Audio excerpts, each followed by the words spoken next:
அர்ச்சனாவுடைய வெற்றியால Vijay TV upset அப்படின்னு சொல்லிட்டு விகடன் ஒரு ஆர்டிக்கல் அது இது பேர் தான் ஜேர்னலிசமா இல்லை ஆர்டிக்கலான்னு கேட்குறேன். ஏண்டா இவ்வளோ வன்மத்தை கொட்டுறீங்க அப்படின்னு தான் கேட்க தோணுது. இல்லை வன்மம் இல்லைன்னா இங்கே நார்மலாக சில பேர் பண்ணுவாங்கல்ல, இந்த உதாரணத்துக்கு இந்த கனெக்டிங் அப்படின்னு சொல்லிட்டு ஒரு யூடியூப் சேனல் இருக்கும். தமிழ்லாம் பார்த்தீங்கன்னா நீங்கள் விழுந்து விழுந்து சிரிக்கலாம், அந்த மாதிரி இருக்கும். அதுக்கு கொஞ்சமும் குறைவில்லாத வேலையை தான் ஆர்டிக்கல் அப்படிங்கிற பேர்ல இந்த விகடன் பண்ணியிருக்கிறாங்க. இது நார்மலா சின்ன லெவல்ல இருக்கிறவங்க யூடியூபர்ஸ் கூட சில பேர் பண்ணுவாங்க. நீங்க ஏன் பண்றீங்க? ஒரு பெரிய ஊடகம் உண்மையை மட்டும் பேசும் அப்படின்னு தானே ஒரு பேர் இருக்கு. அந்த பேர்லாம் தேவையில்ல, எங்களுக்கு வியூஸ் தான் வேணும் அப்படின்னு சொல்லிட்டு இவ்வளோ கீழ்த்தரமா இறங்கணுமா? இப்ப இதை கொஸ்டின் பண்ணோம்னா இன்னொரு ஆர்டிக்கல் அர்ச்சனாவுக்கு பாசிட்டிவா போட்டு அப்படியே போயிடுவோம். அதுதான் ஊடகமா? ஏன்னா அவங்க வைக்கிறாங்க பாருங்க கேள்வி, யாரு சொன்னா என்ன எதுலாம் சொல்ல மாட்டாங்களா? அது தேவையும் இல்லை. சொல்ற சம்பவமாவது உண்மையா இருக்கணும்ல. அர்ச்சனாவை விஜய் டிவி புறக்கணிச்சிருக்கு பார்ட்டியில, ஃபினாலே பார்ட்டியில. ஏன்னா அப்படின்னு சொல்லிட்டு அதை பத்தி விசாரிச்சாங்களாம் சில பேர்கிட்ட. அப்போ அவங்க சொன்ன விஷயங்கள்லாம் இதுதான் அப்படின்னு சொல்லிட்டு லிஸ்ட் பண்றாங்க. அந்த லிஸ்ட்ல ஒரு மாசம் லேட்டா வந்த அர்ச்சனா டைட்டில் வின் பண்ணது நிறைய பேருக்கு பிடிக்கலையா? நிறைய பேருக்கா? புள்ளி கேங் முட்டுகளுக்கா? யாருக்கு பிடிக்கல? அர்ச்சனா மட்டும்தான் ஒரு மாசம் கழிச்சு வந்தாங்களா? அர்ச்சனாவோட வேற யாருமே வரலையா? இதுல அவங்க சொல்றாங்கன்னா அர்ச்சனா என்ன கண்டென்ட் கொடுத்துட்டாங்க? அர்ச்சனா கண்டென்ட்டே கொடுக்கலையா? அடுத்த லைன்ல அவங்களே சொல்றது, அவங்க வெளியே இருந்து மற்றவங்க கேம் எல்லாம் பார்த்துட்டு அனலைஸ் பண்ணிட்டு அதுக்கு ஏற்ற மாதிரி உள்ள போய் கேம் ஆடி இருக்கிறாங்க. ஏண்டா ஃபர்ஸ்ட் கண்டென்ட்டே கொடுக்கல, நீங்க இப்ப கேம் ஆடி இருக்கிறாங்க, பார்த்துட்டு அனலைஸ் பண்ணி ஆடி இருக்கிறாங்க அப்படின்றீங்க. ஆடினாங்களா இல்லையா? முதல்ல அதுக்கு வாங்க. இதுவே தெரியுதுல்ல உருட்டு அப்படின்னு சொல்லிட்டு. இதுல வெளியே இருந்து பார்த்தது அர்ச்சனா மட்டும் தானே, உள்ள போனவங்க எல்லாம் பார்க்கவே இல்லையா? இல்ல பார்க்க கூடாது அப்படின்னு சொல்லிட்டு மறைச்சு வச்சுட்டாங்களா? நடந்த எபிசோட்லாம் எடுத்து அர்ச்சனா மட்டும் பார்த்துக்கலாம் அப்படின்னு சொல்லிட்டு ஃப்ரீயா விட்டாங்களா? இதுல இன்னொரு காமெடி என்னன்னா, அர்ச்சனா டீம் உள்ள போனாங்கல்ல வயல் கார்டு என்ட்ரியா, அதுக்கு அப்புறமா இவங்க ஒரு மாசம்ன்றாங்கல்ல, 2 மாசம் கழிச்சு போனாங்கல்ல உள்ள அந்த வயல் கார்டு என்ட்ரியா, அனன்யாவும் விஜயவர்மாவும் என்ன பண்ணாங்க? இந்த புள்ளி கேங்க்கு சொம்புகளா இருந்தாங்க, அது மட்டும் தானே பண்ணிட்டு இருந்தாங்க. அப்புறம் அவங்க மட்டும் போனதா உருட்டுறாங்க உருட்டு. இது அந்த ஃபார்மேட்ல இருக்குடா. என்ன இவனுங்க கூலி கொடுக்குற இடத்துக்கு போயிடுறானுங்க. இவனுக்கு எஜமானா திங்க் பண்ணிக்கிறானுங்க. சில உருட்டுகள்லாம் ஷோவே ஒழுங்கா பாக்குறது இல்ல. அந்த உருட்டுகள் தான் தங்களை எஜமானர்கள் நினைச்சுக்கிட்டு, நீ என்ன இவ்வளவு நாள் தானே வேலை செஞ்சா, உனக்கு எதுக்கு கப்பு அப்படிங்கிறது.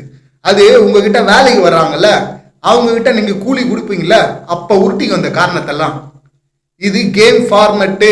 அதுக்கப்புறமா 2 மாசம் கழிச்சியும் வந்துருக்கிறாங்க வைல்ட் கார்டு என்ட்ரிஸ். ஸோ கொஞ்சமாவது பார்த்துட்டு பேசணும், அறிவோட பேசணும். அடுத்து பாத்தீங்கன்னா முன்னாள் பிக் பாஸ் போட்டியாளர்கள் கூட பாத்தீங்கன்னா சில பேர் வருத்தம் தெரிவிச்சாங்களாம். என்னத்துக்கு வருத்தம் தெரிவிக்கணும்? இல்ல எதுக்கு அவங்களுக்கு பிடிக்கணும்? முதல்ல முன்னாள் பிக் பாஸ் போட்டியாளர்கள் ஸ்பெஷல் பவர் இருக்குது அவங்க கிட்ட. மக்கள் ஓட்டை விட ஸ்பெஷல் பவர் கொடுத்துருக்காங்களா? முன்னாள் போட்டியாளர்கள் அப்படின்னா இவங்க சொல்றதெல்லாம் நிச்சயமா உருட்டு கூட்டமா தான் இருக்கணும். அந்த உருட்டு கூட்டம் வேணா உருட்டலாம். எனக்கு தெரிஞ்சு அதுக்கு முன்னாடி நான் பார்த்தவரை எந்த முன்னாள் பிக் பாஸ் போட்டியாளரும் இது தப்பு, இவங்க ஜெயிச்சது அப்படின்லாம் யாரும் சொல்லவே இல்லையே. எல்லாம் அந்த புள்ளி கேங் தப்பு, ஒஸ்ட் அப்படின்னு தான் சொல்லிட்டு இருந்தாங்க. முன்னாள் போட்டியாளர்கள் அப்படின்னா இருக்கிறாங்க, ஒருத்தர் இருக்கிறாங்கல்ல. இந்த ஆர்டிகளே பார்த்தீங்கன்னா அவங்க கிட்ட சோர்ஸ் ஆக்சுவலா புரிஞ்சிருச்சு. அவங்க கிட்ட கேட்டு கூட வாங்கியிருக்க தேவையில்லை, அவங்களே கொடுத்துருப்பாங்க. இன்ஃபேக்ட் ஃபினாலே டே அந்த ரிவ்யூவில் பார்த்தீங்கன்னா, ரிவ்யூங்கிற பேரில் அதுக்கு முன்னாடி அவங்க திட்டுவாங்க. அன்னைக்கு பார்த்தீங்கன்னா புலம்பி தள்ளினாங்க. அந்த புலம்பலை எடுத்து தான் ஆர்டிக்கலாக இவங்க ப்ரெசென்ட் பண்ணியிருக்கிறாங்க. இல்லைன்னா அக்காவே அந்த வனிதா அக்கா இருக்கிறாங்கல்ல, கோச்சிங் கிளாஸ் டீச்சர், அவங்க தான் முன்னாள் பிக் பாஸ் போட்டியாளர் அப்படின்னு நினைக்கிறேன். அவங்கள தான் சொல்கிறாங்க. அந்த கோச்சிங் கிளாஸ் டீச்சரே கண்டென்ட்டை கொடுத்துருக்கணும், ஃபோன் போட்டு இதை கண்டென்ட்டா போடுங்கன்னு. இதுல அல்டிமேட்டா இவங்க உருட்டுறது என்னன்னா, பார்வையாளர்களை வந்தவர்கள்லாம் பாத்தீங்கன்னா அப்செட் ஆயிட்டாங்க. எந்த பார்வையாளர்கள்? ஃபினாலேக்கு எந்த பார்வையாளர்கள் வந்தாங்க? இங்க கண்டஸ்டன்டுடைய க்ளோஸ் ஃப்ரெண்ட்ஸ், ஃபேமிலி மெம்பர்ஸ் இவங்க தான் வந்திருப்பாங்க. அதுல புள்ளி கேங்ல தான் பெரும்பாலுமான கண்டஸ்டன்ஸ் இருந்தாங்க. எண்ணிக்கையின் அடிப்படையில் பாத்தீங்கன்னா அந்த கேங் தான் அதிகம். அப்படி இருக்கும்போது அவங்க அதிருப்தி அடையதான் செய்வாங்க. அதுக்கு முன்னாடி எல்லாம் ஆரம்பத்திலிருந்து கைத்தட்டல பறக்க விட்டுட்டு இருந்தாங்களே அர்ச்சனாக்கு, அவங்க எல்லாம் யாரு? அவங்க எல்லாம் பிஆர் செட்டப்பு அப்படின்னு இவங்க உருட்டுவாங்க. எங்க சேனல் உள்ள வரையும் போயிட்டு கைத்தட்டு இருந்தாங்களா பிஆர் செட்டப்பா? இதுல இவங்க உருட்டுறது என்ன? அர்ச்சனா பாத்தீங்கன்னா வெளியில பிஆர் செட் பண்ணிட்டு போயிட்டாங்க, அவங்க நல்லா ப்ரமோட் பண்ணாங்க, அதனால ஜெயிச்சிட்டாங்களாம். எப்படா அது? இங்க முதல் நாமினேஷன் லிஸ்ட் எடுத்து பாத்தீங்கன்னா அன்அபிஷியல்ல இப்ப கூட இருக்கும்னு நினைக்கிறேன், இந்த ரெக்கார்ட் எடுத்து பாருங்க. அதுல ரவீனா தான் இப்ப அர்ச்சனா என்ன பர்சன்டேஜ்ல ஓட்டு வாங்கியிருக்கிறாங்களோ அந்த பர்சன்டேஜ்ல இருந்தவங்க. ஸோ அவங்க அதே கேம் ஆடி இருந்தாங்கன்னா வந்திருக்க கூடும். அவங்க தப்பா கேம் ஆனதுனால அந்த ஃபாலோவர்ஸ் எல்லாம் அப்படியே குறைஞ்சு கீழே வந்துட்டாங்க. இதுல இவங்க சொல்றது வந்து இந்த வெற்றிக்கு அப்புறமா சலசலப்பு வந்துச்சான். அதுவும் யாருக்கு ஆதரவு கொடுத்தாங்க? சரி, அர்ச்சனா வேணாம், யாரை இவங்க ஆதரிச்சாங்க? அந்த பார்வையாளர்கள், சோ கால்டு பார்வையாளர்கள் அப்படின்னா மாயாவுக்கு கொடுக்கணும் அப்படின்னாங்களாம். என்றா டேய், மாயாவுக்கு கப்பு 3வது வாரமே உள்ள இருக்க தகுதி இல்லாத ஆள் அந்த மாயா. அந்த ஆள் உள்ள இருந்தது ஃபினாலே வரை வந்து 3வது ஆளா வந்ததே பெரிய கொடுமை. அந்த கொடுமைக்கு வந்து கப்பு கொடுக்கல அப்படின்னு சொல்லிட்டு இந்த முட்டுகள்லாம் கதறினாங்களாம். அதை ஒரு நியூஸா எடுத்து இவங்க போடுறாங்களாமா. இதுல இந்த வெற்றியை அனௌன்ஸ் பண்ணதுக்கு அப்புறமா இந்த மாதிரி ஒரு கம்ப்ளைண்ட் வந்துச்சுல்ல, அதனால வந்து சேனலும் அப்செட்டான். வெற்றியை அனௌன்ஸ் பண்ணதுக்கு அப்புறம் தான் இந்த கம்ப்ளைண்ட்டை, இந்த முட்டுகள்லாம் உருட்டுகள்லாம் எடுத்துட்டு வந்தாங்களா. உள்ள இதை ஆரம்பிச்சது ஃபர்ஸ்ட் தினேஷ், கிட்டத்தட்ட 50ஆம் நாளே ஆரம்பிச்சிட்டாரு அவரு. அதுக்கப்புறமா இங்க வெளியே இருந்து போன இந்த உருட்டுகள்லாம் திரும்ப அதையே சொல்லிட்டு இருந்தாங்க. குறிப்பா ஃபினாலே வீக்ல ரீஎன்ட்ரி கொடுத்தாங்கல்ல, அவங்க எல்லாருமே தொடர்ந்து சொன்னது இதுதான். பிஆர், பாட்ஸ், மெஷின் ஓட்ஸ் வந்து பாத்தீங்கன்னா மக்கள் ஓட்டை அடிச்சிருச்சு அப்படின்னு சொல்லிட்டு அந்த மாயா கூட உருட்டுனாங்க.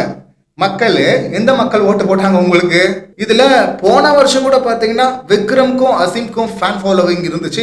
அவங்க 2 பேரும் வந்து சண்டை போட்டுக்கிட்டாங்க. அடுத்து வந்து கிருபா முனுசாமி கம்ப்ளைண்ட் வச்சதெல்லாம் எடுத்துட்டு வராங்க. அது அடுத்த 1 மாசத்துல நடக்கல. அந்த சண்டை வந்து பாத்தீங்கன்னா இந்த சீசன் தொடங்குற வரைக்குமே போயிட்டு தான் இருந்துச்சு. பிளே வைஸ் பார்க்கும்போது அசீமுடைய பிளே மோசமா இருந்துச்சு. அது தப்பு. குறும்படத்துல நிறைய சிக்கிருக்கிறாரு. இதுக்கு முன்னாடி குறும்படத்துல சிக்கிறவங்க யாரையுமே வந்து டைட்டில் வின்னரா மக்கள் ஆக்குனது இல்லை. ஸோ அதனால வந்து பாத்தீங்கன்னா இந்த பக்கம் வெளியே வேற ஒரு கும்பல் களத்தில் இறங்கிருக்காங்க. நம்ம தொடர்ந்து சொல்லிக்கிட்டு இருந்தோம். அதுக்கப்புறம் அந்த கும்பலே வந்து வாக்குமூலம் கொடுத்துட்டாங்க. NTK சீமான் அண்ணா தான் வந்து சொன்னாரு, என்னாலதான் நான் பேசுனத நீ பேசினால்தான் நீ ஜெயிச்ச, நாங்க தான் ஜெயிக்க வச்சோம் அப்படின்னு சொல்லிட்டு அவரே வாக்குமூலம் கொடுத்துட்டாரு. அதுக்கப்புறம் அதுல பேசுறதுக்கு எதுவுமே இல்ல. அவங்க சப்போர்ட் இல்லைன்னா நிச்சயமா அசீம் ஜெயிச்சிருக்க வாய்ப்பும் கிடையாது. இப்ப இவங்க உருட்டுறதுனா சேனலே அப்செட் ஆயிட்டாங்களாமா. சேனல் எதுக்கு அப்செட் ஆனாங்க? இந்த கம்ப்ளைண்ட் எல்லாம் வரலையா? அவங்க டாஸ்கா வைக்கலையா சேனலே? இதை சேனல் வந்து இப்பதான் புதுசா அப்செட் ஆகணுமா? அது ஏதோ ஒரு வகையில அர்ச்சனாவும் காரணமா இருக்கிறாங்கல்ல. எப்படி அர்ச்சனா காரணமா இருக்கிறாங்க? அர்ச்சனா பிஆர் வச்சிருக்கிறாங்க சொல்லிட்டு இவங்க உருட்டுவாங்களாம். இந்த உருட்டுகளால பாத்தீங்கன்னா சேனல் அப்செட் ஆயிடுமா. இத வந்து ஆர்டிக்கல் அப்படின்னு சொல்லிட்டு விகடன் மாதிரியான ஒரு பத்திரிகை போடலாமா? இருக்கா? கொஞ்சமாவது மக்கள் மேல மரியாதை இருக்கா? உங்களுக்கு தரம்னு ஒண்ணு இருந்துச்சுல்ல, அந்த தரத்தை விட்டு ஏன் இவ்வளவு கீழே இறங்குறீங்க அப்படின்னு தான் நம்ம கேட்கணும் தோணுது. அர்ச்சனா அங்க இல்லாததே ரொம்ப நல்லது. ஃபேக்ட், இந்த வனிதாக்கா இருக்கிறாங்கல்ல, முன்னாள் போட்டியாளர், அந்த வனிதாக்காவே என்ன சொன்னாங்க, ஜோவியா வந்து நான் பார்ட்டிக்கு அனுப்பல, அவங்க அடல்ட்டா இருக்கலாம், ஆனா அடல்ட்டா இருந்தாலும் இன்னொருத்தருக்கு கல்யாணம் பண்ணி கொடுத்தாதான் நான் அனுப்புவேன் இந்த மாதிரி பார்ட்டிக்கெல்லாம், அது வரையும் நான் அனுப்ப மாட்டேன் அப்படின்னு சொன்னவங்க தான் இந்த அக்கா. அப்படி வாங்கும்போது ஜோவிகாவையும் சேனல் புறக்கணிச்சிருச்சு அப்படின்னு சொல்லுவீங்களா? பின்னாலேயே பாத்தீங்கன்னா இவங்களுடைய அந்த வன்மம் வைத்தறிச்செல்லாம் அர்ச்சனாவுடைய ஃபேமிலி மெம்பர்ஸ் நல்லாவே ஃபீல் பண்ணிருப்பாங்க. அதனால அவங்க ஃபேமிலி மெம்பர்ஸ் ப்ரொஃபசர் அப்படிங்கறத தாண்டி எந்த அப்பா அம்மாவுமே இல்ல எந்த ஃப்ரெண்ட்ஸுமே பாத்தீங்கன்னா அலோவ் பண்ண மாட்டாங்க. ஏதாவது ஒரு சின்ன விஷயம் கிடைக்குமா, எப்படியாவது கவுத்து விட்டு இவங்க பேரை டேமேஜ் பண்ணுவோமா அப்படின்னு சொல்லிட்டு அவங்க காத்துக்கிட்டு இருக்கிறாங்க, துடிச்சிட்டு இருக்கிறாங்க, கூட்டமா நின்றுட்டு இருக்கிறாங்க. அதனால அந்த கூட்டத்துக்குள்ள நீ போய் சிக்க தேவையில்லமா, இதுவரை பட்டதே போதும், நம்ம எதுக்காக வந்தோம், கப்புக்காக வந்தோம், கப்பு ஜெயிச்சிட்டோம், கிளம்பலாம் அப்படின்னு சொல்லிட்டு அவங்க கிளம்பிருக்கலாம். அவங்க பார்ட்டியில கலந்து கொள்ளாம போறதுக்கான பல காரணங்கள் இருக்கு, சாலிடா இருக்கு. அப்படி இருக்கும்போது இவங்க புறக்கணிச்சுட்டாங்க, சேனல் தான் புறக்கணிச்சுட்டாங்க. டைட்டில் வின்னர் இல்லாம எப்படி பார்ட்டி அப்படின்றாங்க. டைட்டில் வின்னருக்கான பார்ட்டி அது கிடையாது. ஷோ முடிஞ்சிருச்சு அப்படின்னு சொல்லிட்டு அதுக்காக ஒரு பார்ட்டி வைக்கிறாங்க. அந்த பார்ட்டியில விருப்பமானவங்க கலந்துக்க போறாங்க, விருப்பப்படாதவங்க போறாங்க, கிளம்ப போறாங்க. இவ்வளவுதான் சிம்பிள் மேட்ரு.